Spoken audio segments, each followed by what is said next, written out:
Collecting stuff is relatively normal, but some people take it to the next level. From a man who has collected his own Bellybutton Fluff for the last 31 years, to a woman whose house is filled with over 16,000 pieces of Pokemon merchandise. We count 5 of the craziest collections ever. Number 5. Bellybutton Fluff. Graham Barker has been collecting his own Bellybutton Fluff since 1984. He became curious as to how much of it one person could produce, and decided the only way to find out was to collect it for a while and see. Mr. Barker colour codes his collection in jars. The 45-year-old from Perth, Australia has sold 3 jars to a museum for an undisclosed sum. The raw material was worthless, but as a unique world record collection and a piece of cultural heritage, it has some curiosity value. Mr. Barker said collecting link costs nothing and takes almost no time or effort, so there's no compelling reason to stop. In fact, most days his link collecting gets as much conscious thought as other routine tasks like putting on socks. Number 4.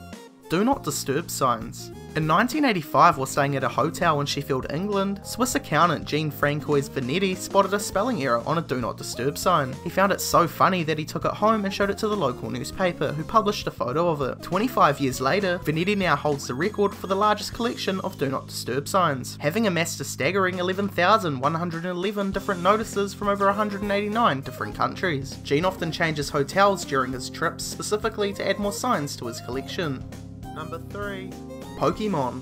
Lisa Courtney is a true Pokemon master. Her collection of Pokemon items has reached over 16,000. The British girl set the record with 14,410 back in 2010, but much like the franchise, her collection just keeps growing. The 26-year-old has been a Pokemon fan from a young age, and has been collecting and storing the trinkets for the past 17 years. Lisa's room is filled with hundreds of the anime cuddly toys, models, clothing, badges, flannels, and posters. Her collection has grown so large that her mother Sharon had to move from the largest to the smallest room in their house. Her most valuable piece is a large Ho-Oh plush toy. It was a prize in Japan, only available in raffles and in their amusement arcades. Only 100 were ever made, but Lisa bought hers for £60 online, and it's worth several times that now. Number 2. Back scratchers.